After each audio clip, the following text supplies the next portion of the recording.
Welcome back to Clara with Clara. I'm your girl Clara, and if you follow me on social media, it's CK Music. And guys, I did not know honestly that the last vlog, 11 years single, would have resonated with as many people as it did. And it was both men and women. It was people who are married, people who are single, people who are on the cusp of being single, people who just started to be single, people who were seasoned in singleness and were excited about even my journey and what I discovered and the love. It was overwhelming because honestly, I was nervous, yes, about my story and being judged, to be very honest. But when I released it. And that's the one thing about me. When I create something, even with music, as soon as it's the song is out, it's like, all right, what's the next thing?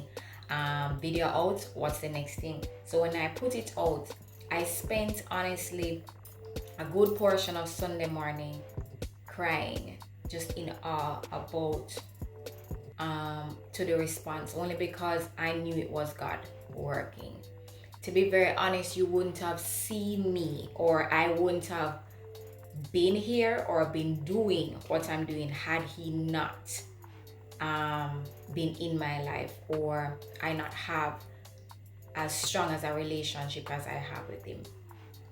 If he ever told me, Clara, all right, this is what I want, this is the impact of your story, which is why I needed to tell it, people, I'm telling you the honest to God truth, I probably would not have done it, please, because it would have come with pressure. But he showed me and just rested heavily on my heart, just share this. And I knew, having the relationship that I have with him so far, to just leave the rest to him, just show up and do my part and make him do the rest. And that's one of the things that I actually wanted to talk about today, just as you can see by the title, knowing who you are and knowing whose you are, and the importance of singleness, or your single season. So let's start off with talking about who you are. For me, like I told you in my previous video, or not my previous video, or why I did it, I had to do it. Here's why. In part 2, I spoke about passion and purpose, and I told you how it came about in 2017. I felt myself slipping, so 2018 became a year of prayer regarding God, show me my purpose and show me what you made me for. And because I knew at the time, even if I was supposed to, let me tell you, I think at some point in time we have to talk about home ownership and the burden and the pressure and even the joys of purchasing a home. But there, and all of that, for me, it showed me very clearly that in terms of earning, I needed to be earning more. And I love my job, I still love my job, but it was, Clara, you have to do what you have to do in order to earn or materialize the life that you want and home that you want for yourself, which meant that I had to step out, like I said. And I didn't want to step out in any job. I was clear, like, God, show me my purpose. Show me the job that you made me for, where I will have purpose in, that will serve me for your will. That was really, what it was. So 2018 was a year of show me purpose so you will. I spoke about how it came back to how I ended up going back to the same job and being very much enlightened about why I belonged there, because he showed me purpose when I stepped out. But my prayer from that time has been prayer and purpose. Purpose and passion and purpose. And let me tell you, 2019 is where I told you it began. I told my story, and it uprooted and surfaced some trauma, both that I suffered from, yes, my depressive state, but love. And in that same year, like I told you, I had to find a church home, because truthfully, I knew how I was rescued when I was in my bout of depression was, like I said, was not My parents and my family loves me, but I knew I needed a greater source in order to give me the healing that I need, to fill that void and to give me the healing and restoration that I needed. So I knew I had to go back to church. I had to go, just like how you go to a doctor for patch up, for this sort of thing, I needed to go back to church. So I delved deep into it, and I got very comfortable, and I needed to be in an environment where I just see people are worship in wild abandon, because I never, you don't really be them in a setting where here you are outwardly expressing while everybody remains reserved, because that's the temperament at the church. So I knew how I needed to be supported in this way was where I needed to see people freely worshiping and doing their thing, so I would feel just as comfortable expressing myself and my praise as well.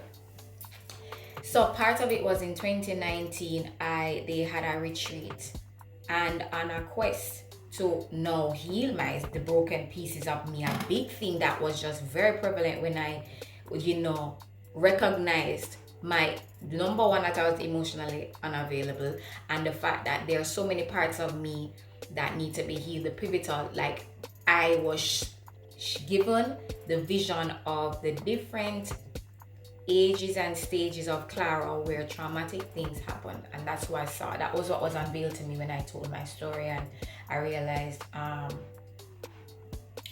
the trauma suffered. And a big question for me was like, okay, God, how am I gonna relate to all of these versions of me? You have 6-year-old me, you have 12-year-old me, you have 16-year-old me, you have 20-year-old me, you have 25-year-old me, and you have me now. How am I gonna relate and bring us all together? So when I went on this church retreat, a number of things happened. Number one was the fact that it was confirmed to me very clearly, the lie, that it was a lie that I was being told all this time, because I've expressed to you that I've had self-esteem issues, self-worthiness issues in the past, and as an adult I have to now unlearn, relearn, and some things about myself, and I have to now discover who I am and who I was created to be. And the lie about I deserve the pain, I deserve the bad things that happen to me, I'm not good enough, I'm not talented enough, I'm not smart enough, I'm not enough, whatever it is, was a lie from the devil. Because any day named day he knew, anyhow I knew who I was, there was no stopping me. And it was on that day I felt like there was a chain that was broken when I recognized that lie, that it was a lie, that when Jesus died on the cross for me, there had to be something about me why you would want to sacrifice yourself. And it brought me back to, it made me think about people in my life who I know do it for me, and I know readily is my mother. She would do anything for her children, and I'm like, and I know that's because she has a deep love for Clara, that when I discovered that, so that's the only comparison I had to God's love or Jesus' love, you know what I mean? And it was like, no, it's a lie in and of itself, that I'm not worthy. And so a self-confidence came. Also, I remember them saying something about remembering and always seeing yourself in the eyes and in the light of the Lord. And people, let me put on my glasses. The imagery that I had when that was said, it was like the Spirit was holding, was like this welcoming, and I just felt and saw every piece of broken, or all the broken parts of me just align, and I hugged, and the Spirit embraced me. And that was the moment for me where all of the wholeness that I was looking for came into play. I moved from broken to single, from separated to single. Are you seeing a theme here? Singleness. And in that moment I realized, all right, the only way I will ever be whole or see myself as whole is in the eyes and in the light of the Lord, right? And if you like me are on a path of seeking wholeness, right? And you are discovering even I would recommend, let me say it like this, I would recommend that you start or you build and you nurture your relationship with God. Because the wholeness that you seek will not come from any person, anything, any career, any success, earthly success, no adoration from any man. You will never fill that void, and it will never give you that contentment and fulfillment that you're looking for. And for me, it's sides, it's strategy. If you step out, you're broken. If you're in, you're whole. And I wanted to remain whole. So my relationship with God strengthened in that time and from that time. And then as a result of that was 2019. So both healing and strengthening was also happening in that singleness. In that singleness. And though I know that's a different definition of singleness, but it's singleness never, nonetheless. You are set apart. You are now whole. You understand?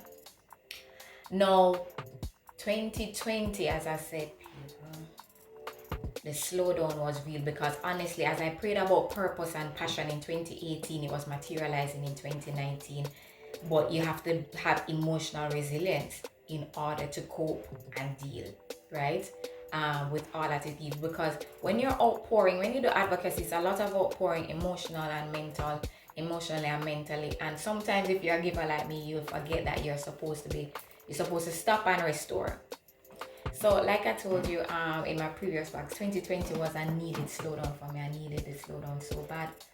And in that time, I was given the content, as I told you, that I needed for my restoration and for my healing that I was seeking. I was also taught about, in 2019, I was reading this book called In the Meantime, again by Ayanna Vincent. And in it, she spoke heavily on, not even heavily, but she mentioned honoring your feelings. There are times when you're angry, there are times when you're sad. To live and reside in a vulnerable space means you have to honor your feelings. And you have to allow yourself to feel them. And it does not mean that you are weak, as I mentioned last week with Brene Brown's quote. So I was practicing to honor my feelings. And when it came on to love, I had to really accept the fact that there were still, comment below. And this is where we're going to talk about love. Okay. Comment below if you've ever been in a situationship and a relationship where you're still holding on to and you have hopes of it blossoming to this beautiful thing, but as it is right now, you're not seeing it. As it is right now, you're seeing that there's a great chance that y'all are going to break apart. There's also a great chance that you're not the perfect fit for each other, and it's hard to accept. And you're holding on with every bit and fiber of your being to make it work, whether it be for the family that you're trying to create and hold together, whether it be because you believe it's the love of your life, whether you, for whatever reason, you're holding on to this hope that God, please make it work. I had to acknowledge and accept within myself that I had one of those situations. And in honor of honoring my feelings, I had to, let me say it like this, comment again. As a result of this hope that you're holding on to for the relationship to work, you feed yourself some narrative sometimes. You create a story. The story got A, but for you now, you rub out the little bad parts, you substitute it with some little things you wish could have happened, and there is your story B. It's not A anymore, it's B, and you feed yourself this until it becomes your reality, right? But that's a cycle. You get up, you go back on the hamster wheel, and that is it. And it's a never-ending cycle of wishing and hoping and wondering and fantasizing about these scenarios happening. And what happens is you're holding on to this person, not accepting the reality of things, but living in your own bubble, afraid of seeing things as they are. I had to accept and admit to self that that is what I was doing with that particular situation.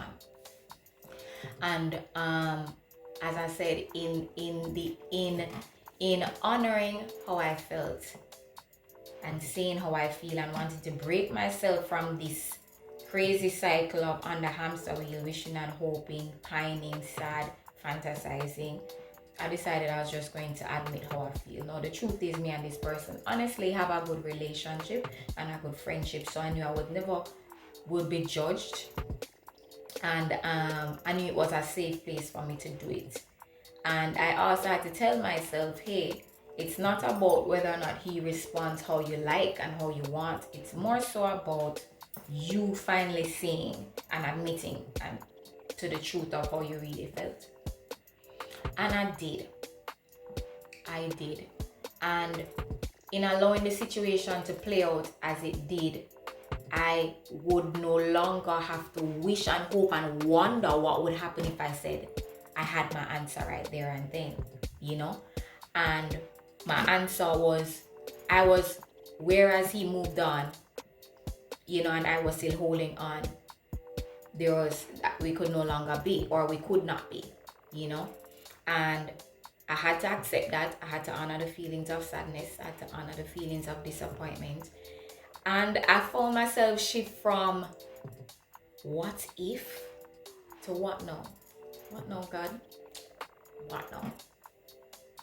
And I got tired, guys. Like I spoke about in the previous, I got tired of crying. I got tired of wondering when.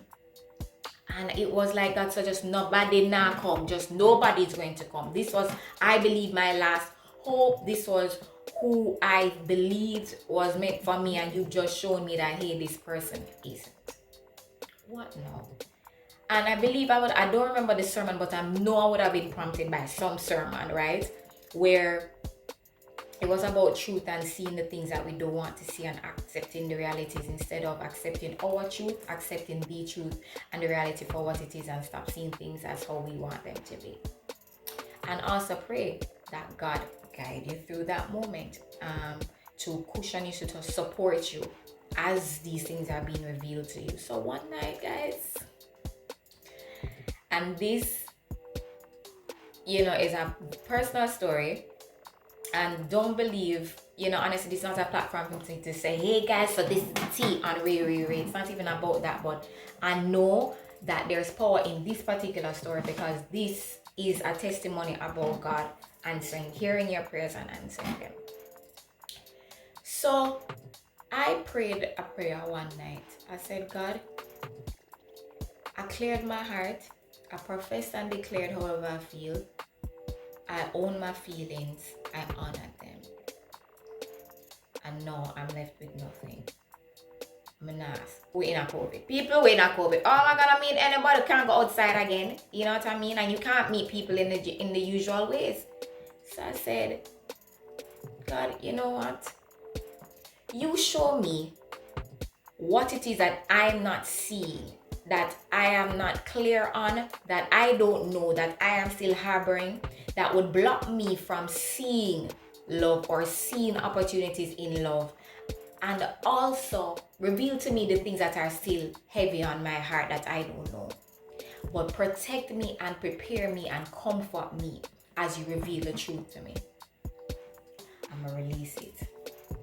People, if that was a Wednesday or a Thursday, I got a phone call on the Saturday from the same ex from 10 years or 11 years as I spoke. No, the reason why that's significant is because we don't talk every day, and we don't talk at all. I really did separate and remove myself. Comment below if you're one of those people, you're block and delete. You don't want to have nothing to do with the person. Don't see me, call me Casper, my ghost. Don't see me, don't talk. And even up to 2020, and this is to tell you to even strengthen the testimony. In 2020, when I went on my Cuba trip with my friend, we were having our heart to heart, and she asked me about the situation, and I was like, I still had a lot of resentment and hurt, and she's like, Clara, you're gonna have to pray and let that go. And I look at her like, lady, you don't remember what we've been through? You don't remember what we went through? You don't remember what I went through? What do you mean forget? You understand what I'm saying? Like, no. And I never realized I wasn't as angry, but I was angry, clearly, up to that point, up to 2020. So when this person called, we moved to a place where it was cordial, but it still was a conversation. You wouldn't pick up the phone and call, and I did block you. Like, I just didn't want to have anything to do with you. That was the easiest way to deal with that particular situation. Avoidance, denial, avoiding the process of healing. That's what I was doing. So when I prayed this time, God said, all right, we're going to go through. So when the Saturday come and I get the call, all I said was, okay, God, come and know say him. This is not coincidence, people. People, comment below. Comment below this. You see, if you learn to ride a bicycle a particular way, you know, so when you get back on a bike, even if 10 years had passed, you're going back on and you're going to be doing it in the way in which you're taught. So my default response was, a girl ain't losing. I'm not losing the fights. I'm not going to lose it. You understand? So I saw me plan up and I saw me go for my armor, some I go for my bullet, I saw me go for my gun because we're going to battle. We are going to battle. And I'm going to show you how you hurt me. And I'm going to do it. Was back to that. And I'm driving. And it was like something was resting on me like, no, Clara, I don't think this is the way. You know what I mean? But that defensiveness was rising up. And it's like God gently just nudged me and said, but you never asked me how you should handle this. I feel cute. I feel well cute. And I said, all right, God. I had my hands on the steering wheel, but Jesus took the wheel. When we spoke, we stayed on the phone and we had an hour and a half conversation. That has never happened. Last time that probably all happened was maybe when we're getting to know each other. You know, in the nice honeymoon times, it never happened. And what transpired in that moment was, it started off a little with tension. But some of what erupted in me was, Clara, say how you feel. But how I was going to say how I feel was going to make me cry. And it was like, I don't want him to hear me cry. I don't want him to know that he has that impact on me. And the next part of me said, girl, this have nothing to do with him and how him see you, but everything to do with how you were hurt and everything to do with how you feel. Honor how you feel your feelings and say how you feel. And people, it was like that broken 22 to 25-year-old that was in the relationship that had all this hurt, had something to say, and she came to the fore. And of course I cried and hurt, you know, and declared the things that I said. You're the last person that I love wholly, fully, freely, boldly, fiercely, unapologetically. I have never been able to love again since that. And you know, you're expressing the hurt and all of that. So I would say when I felt like it was enough to just express myself, then he came and the things he said really shocked me, because what he did was, as you can see, I'm a little dramatic. I'm going to embellish the story a little bit for dramatic effects, okay? But to be very honest, no form of embellishment, I could never own or describe the way his actions or how he hurt me in the manner he did. He owned it in such a way that it even shocked me. Not even I knew that, not even I would describe it that way. And I'm saying that to say he spoke directly to my hurt and addressed it in the way that it was. That is nothing short of God. Nothing, because it's not a case where he knew how I was thinking, so he wouldn't know the sort of angle to take when he's talking to me, because we had not spoken for years. So I knew the way in which he was speaking to me was God speaking through him to my hurt. And when I thought it stopped there, I have been asking myself, hey, what does love look like to me? Do I want it to be intense? No, I have been in relationships and had feelings, very intense feelings for the people who I check for, and I'm just like, I'm not trying to do this, because having an intense love is just so, it takes a lot, you know what I mean? And I don't want it to be super intense and obsessive. You know, I like freedom, I like to have my own space, I like to be able to check in and not be so obsessed with you and not care about me. So I wouldn't describe the sort of love I was seeking as intense. Was it fun? Was it adventurous? No, there are times where I just want us to chill. You know what I mean? It wasn't a spontaneous love that I was looking for either. I couldn't find the word. And people, he said something like, Clara, I knew you deserved, and what you deserve was a gentle love, and I couldn't give it to you. I probably chipped out after that for a moment, because when he described the love as gentle, you deserve a gentle love, my heart went, that's it. The gentleness. Now, when you live in vulnerability with self, when you decide to say I'm going to be and reside in vulnerability, remember say there's a gentleness, there's a fragility in that stage, because you are exposing the weaker or more hurt parts of you. You are expressing your truth. You know what I mean? And to the wrong person, it can deter you from even walking that path. But in the right group, amongst the right flock, and in your tribe, it will be welcomed and embraced. So there's a fragility, and so that comes with it. And I was residing in, and I wanted to, once I understood the importance of me residing and being vulnerable, and vulnerable meaning exposing and living my truth.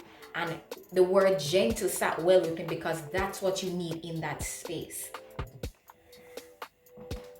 And I also sat on the phone and I said something I would have never thought that I would have said to him. I told him I was proud of him.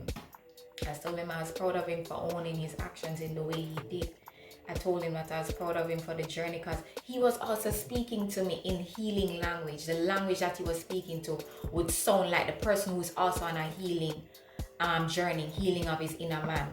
And so I would get it. And so the conversations, we were talking like two people who were making suggestions about love and finding a right partner or whatever. Let me tell you, I was shot me shock, and I think he needed that moment as well for himself, for his journey. So I hope, and I think I did.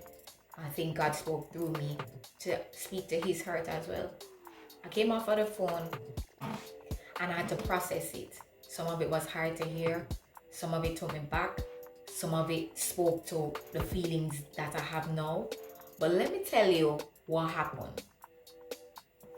People, if that was a Saturday, you see the following week, I was energized. I was at the gym. I'm not a morning person, just know that. I was at the gym, or I was working out. I did my job.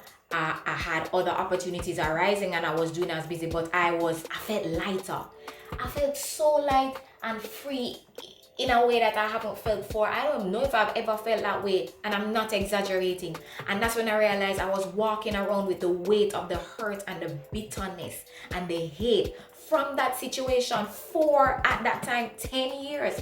How many of you are still walking around with this weight that came from these traumatic situations? And because it's been so long, you feel as if it's normal, it's a normal part of you, when it is not. You know what I mean? All this, the way that was attributed to the pain and hurt and suffering that you got, and because you never dealt with it, it became a part of you, or you made it part of you, and so you adopt it as your own, and it's part of your norm, and it's never meant to be.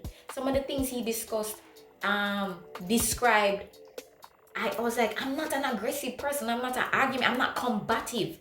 And when he described some of the things he was doing, I was able to go, that's where it came from. Because I never had it before, but for so long I've been operating in that mode. There's this fight or flight mode. I'd comment below if you realize there were some seasons you're supposed to fight in. There's some season you're supposed to fight in, and you've carried over the attributes or characteristics of a feeling of. You've carried over the feelings from a season where you were fighting into a season where you're supposed to be flying. And there's no enemy, babes. Ain't nobody fighting you. Ain't nobody there, but you're fighting. Why? Because you've adopted a culture and an attitude of just fighting everybody, or you've been fighting for so long that you don't even know when to stop. You know what I mean? And that's when I realized there's things that I put on myself and said, this is who I am, and it was never who I am. And I think that was just God's way of reminding me, Clara, of who you are. And that conversation freed me from a lot of things that I was holding on to up to that point. And so the freedom I felt was because I was coming back into myself and into my own. And then after that, I was exposed to content. So that is me defining. It's remembering who I am. Now knowing whose I am. I spoke about earlier, where we're talking about the alignment, and in God, as his daughter, I will feel and be as whole as I am seeking. So that singleness comes in him, that wholeness comes in him. And it is, and the only way I feel that way is when I remember who I belong to. From this particular situation, I was remembering who I am, who he made me to be, and he freed me from certain things that I was holding on to, as I said before.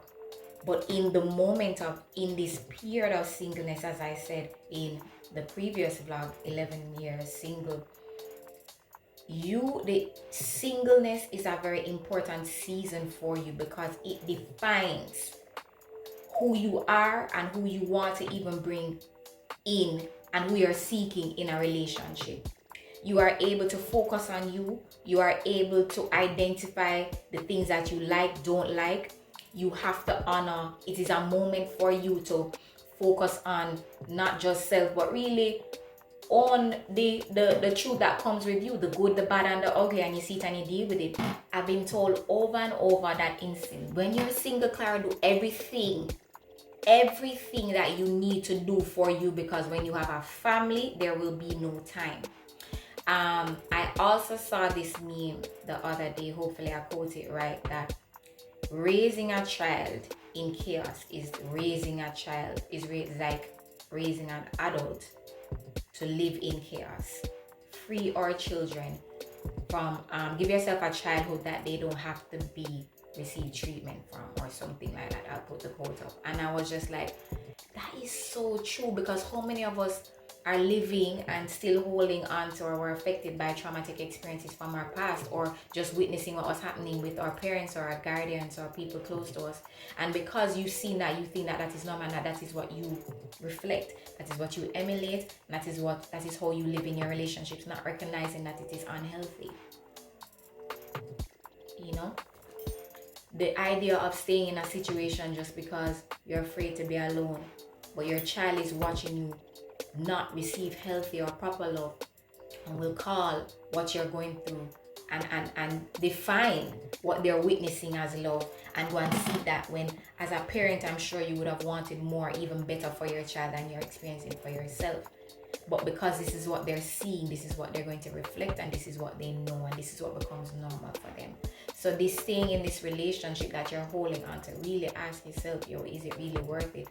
If it is that you're with a child, or if the family has already started, would it not serve you? Because that same child, I believe, can receive love in and outside of the marriage or the relationship. Seeing daddy healthily in a relationship and loving and being respectful to mommy, while mommy is also here lovingly and being respected by her partner, and they're both co-parenting. It sounds perfect, it's never ideal, but blended families can work. You're seeing it here, there's nothing wrong with it. So, and the idea of not being alone because you're afraid to start over.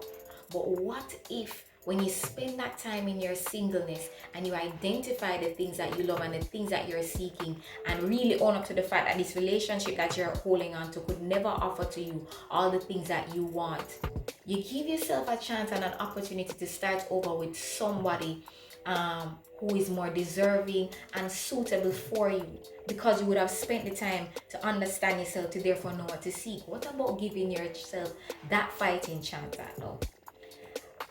During 2020, I came across this, I don't know if somebody they put me on to it, but relationship goals offered by Transformation Church, because church is online now, and that's what I'm saying. Like, my relationship with God, I needed to continue. So, sermons was a thing. And I was actually listening to sermons in the mornings, but was it really resonating? So the slowdown allowed for me to be able to write the notes that, they give you in the sermon, so that you can always go back to them. And I would recommend anybody who is going through, anybody in any relationship right now, to watch the sermon series, Relationship Goals, on Transformation Church's page. And he also has Relationship Goals Reloaded as well. But watch the first one and then watch Reloaded. In the first one, people, episode 2, it was about single and not alone.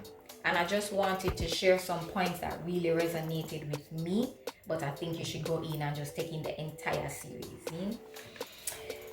It says, if you allow God to have you in a place of singleness, to create in you the character, the work ethic, the intelligence, the emotional health that it takes to be in a real relationship, then God will allow the right persons to come around. And that's when I said, hello, take yourself serious, Clara. Take yourself serious and take this singleness serious, because you need all of this. So you're asking for the best version of this man. You know what I mean? And you have not even spent the time to work on the best version of you. And it is by working towards the best version of you, and he's working towards the best version of him, that you people will collide. You understand what I'm saying? So it serves you to do what you need to do, to service your heart, service your mind in the ways that you want, that you need to, in order to foster not just a relationship with somebody else, but even with self. So it's healthy. So even when you don't have somebody, you are still okay and still feel whole, you know? Another thing was, during singleness, God wants to give you vision, purpose during that time. He wants you to know who you are without a person. People, it never bowled me over, but it was just like, that's why, Clara, this is why I have you here, and this is what I've been trying to do for 11 years. Because if you don't know that, it will put on you a spin to always be needing someone else to validate who God has created you to be. And to some extent, I would say I suffer from a syndrome of people pleasing. Oprah Winfrey actually said something the other day, and she goes, as much as she's the CEO of Harper, as much as she's the Oprah Winfrey, because of the trauma suffered in her life, it's in her new book, where she got beaten for any and anything. She found she became the ultimate people pleaser because she just didn't want to disappoint. You know, the trauma that came with disappointing or not doing things right, she just couldn't deal. And it's not even the person or the topic, it's more so the confrontation and the discussion that needs to be had. And I was just like, oh, Clara, you my girl, you my sister, because I get it. And that was it. You know what I mean? There was always a sense of needing a person to say, hey, you're the best, or you're good, or re. And I was tired of that, because what happens when you don't have that coming from people? Like, what are you gonna do? You know? And so I understood very clearly when I needed to understand who I was created in God, and not to be, so that I could no longer seek validation from outside. But I was very much okay with him talking to me and pouring into me, and him letting me know who I was. Another note was, you can reach purpose without being married. That's for another vlog. That in of itself is another vlog, but that is a nugget. And marriage is only as good as your singleness. Whoever you are when you are by yourself is who you are going to bring to the marriage. And you really have to ask yourself, who am I? Am I whole? Am I still broken? Am I still suffering from things? Like, have you done a check-in? How's your heart? You know what I mean? So these notes came to me, this important content came to me in a moment where I was beginning to really take my singleness serious. But also it revealed to me the importance of the period, so that I would take it serious. So I'm hoping, with all that was said, boy, if you think the other one did long, that one I did longer. But I'm hoping, honestly, these nuggets really resonate with you even a bit more, to really consider that this period of singleness is not a death sentence. It's not a prison sentence. That there's a lot of purpose in it, and if you delve in it deeper, believe me, you won't have to deal with 11 years of it. Just do the work. Trust me, that's what I'm trying to do. I'm trying to save you here. I'm trying to shave off some years, babes. But I'm hoping that this too sits well with you. Just remember who you are, whose you are, and the importance of this season that you're in. Singleness. It's not There's hope, there's faith, there's a lot more that there's a lot that can come from it. You just have to give it its focus and attention so that you can garner all that you're supposed to gain from it.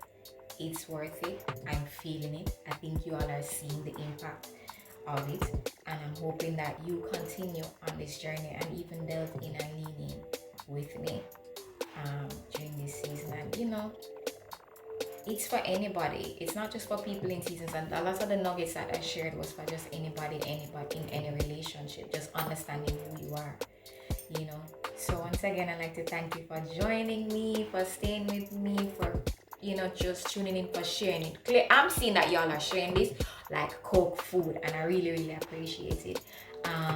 So like I said, once again, or I've always been saying, cheers to you, cheers to us, cheers to us getting clearer with love.